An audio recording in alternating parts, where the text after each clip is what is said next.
Salut Booktube!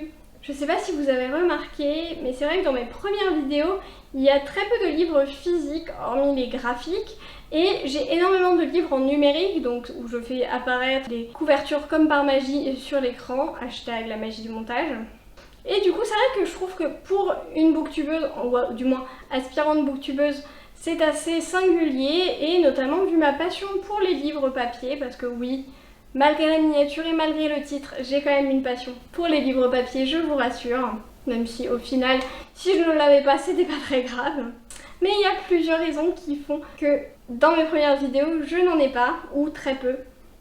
Ça va être une vidéo probablement assez courte, mais j'avais envie de discuter de ça parce que c'était aussi une façon pour moi d'aborder le sujet un petit peu lecture numérique versus lecture physique, parce que je trouve que les deux se mêlent très bien et se complémentent très bien également. Mais vous allez voir, dans les prochaines semaines et les prochains mois, il y aura plus de livres physiques qui vont rejoindre mes vidéos. Vous l'avez vu déjà avec la pile à lire du Cocorico Challenge, ou tous les livres francophones que j'avais, du coup je les avais en physique.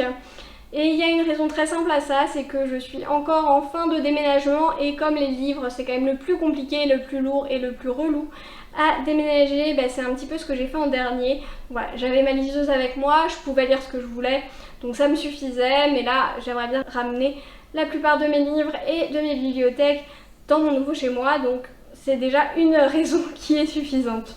Après, même quand j'ai mes livres chez moi maintenant, depuis 2-3 ans maintenant, j'utilise beaucoup la liseuse.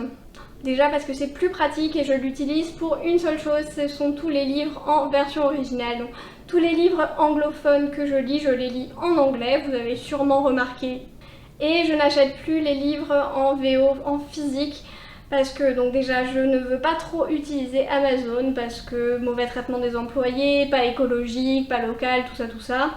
Et j'ai du mal à les commander en librairie, bon déjà parce qu'ils sont assez durs à trouver et que même des fois en commande c'est pas possible et que en commandant je me suis retrouvée avec des éditions différentes et des formats de livres différents, donc ça si c'est pour acheter des livres que je peux lire en numérique et avoir au final des éditions qui vont pas ensemble et qui font pas joli dans la bibliothèque, ça ne sert à rien de les acheter je trouve. Et donc tous les livres en version originale j'ai décidé de les prendre en numérique. Et en revanche, pour tous les livres français, je les achète en physique, en papier, et très souvent je les achète en salon où ils sont dédicacés, donc c'est tout bénéfice pour moi. Je trouve que les deux se complètent bien, j'ai quand même vraiment un attachement pour le papier et je l'ai vu là à la fin du mois d'août parce que j'avais vraiment envie de me remettre dans un livre papier, donc c'est pour ça que j'ai interrompu brièvement pendant 2 jours une lecture sur ma liseuse pour me remettre au livre papier. Après la liseuse c'est aussi beaucoup plus transportable, je l'ai toujours dans mon sac, donc si à un moment j'ai rien à faire, je sors ma liseuse et je bookine, c'est aussi simple que ça. Ouais, ça a quand même énormément d'avantages. Je trouve que la liseuse par rapport au téléphone c'est quand même beaucoup mieux parce qu'il n'y a pas de rétroéclairage, ce qui fait que de 1 on peut lire en plein soleil, ce qui est quand même génial. Et de 2 par exemple le soir avant de se coucher il n'y a pas non plus de lumière bleue, il n'y a pas d'éclairage, donc ça va pas énerver. En fait c'est la même chose qu'un livre, il n'y a pas d'éclairage, mais ça peut quand même être optionnel dans certaines liseuses, notamment la liseuse que j'ai par exemple, où quand il fait très noir, très sombre, il y a le rétroéclairage qui se met en route, mais sinon s'il y a assez de lumière il ne se met pas en route et donc ça ne gêne pas, ça n'énerve pas les yeux et ça ne perturbe pas la sécrétion de mélatonine, ce qui est toujours pas mal. Et puis bon, un autre avantage de la liseuse, c'est quand même pas négligeable, c'est que ça prend moins de place chez soi plutôt que d'acheter 12 milliards de livres. Alors oui, les bibliothèques c'est hyper beau et plus tard j'aimerais bien, dans mes rêves c'est toujours d'avoir une maison avec une bibliothèque comme dans La Belle et la Bête. J'habite dans une grande ville donc je me suis fait une raison et puis j'ai peut-être pas besoin d'autant de place pour moi toute seule. Mais c'est vrai que c'est très joli une bibliothèque et j'ai eu cette phase de mon début d'adultat où j'ai voulu collectionner un petit peu les livres et j'en ai acheté plein auxquels finalement maintenant je ne tiens plus vraiment et du coup que j'essaye de donner ou de me débarrasser. Parfois en vain parce que beaucoup de livres sont en VO et que pas grand monde lit du young adulte en VO. Mais du coup c'est vrai que je regrette un petit peu cette phase où j'ai accumulé énormément de livres, ça prend beaucoup de place chez moi et c'est pas forcément des choses que je voudrais relire, c'est pas forcément des livres auxquels je tiens et j'essaye un petit peu de me recentrer sur ce qui m'importe vraiment, sur les livres qui ont vraiment compté pour moi et les autres un petit peu les mettre de côté, quitte à m'en débarrasser à terme.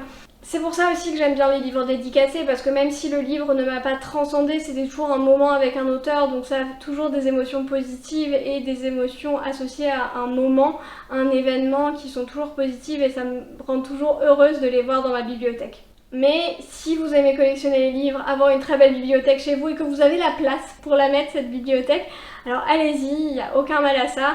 Voilà, j'explique juste un petit peu mon cheminement et pourquoi je n'ai pas énormément de livres papier. Je trouve aussi que c'est un débat très intéressant parce qu'on a tous un petit peu notre relation avec le livre papier qui est un peu particulière. Certains qui cornent, écrivent dedans, qui vont casser le dos sans en avoir rien à faire, d'autres où le livre ne doit pas avoir été lu après qu'on l'ait reposé. Enfin, voilà, donc on a tous un peu notre relation assez particulière avec le livre papier et je sais qu'il y en a beaucoup pour qui cette relation aussi a évolué au fil des années. Certains qui avant détestaient quand on cassait le dos et maintenant ont plus de facilité à l'accepter ou même inversement parfois.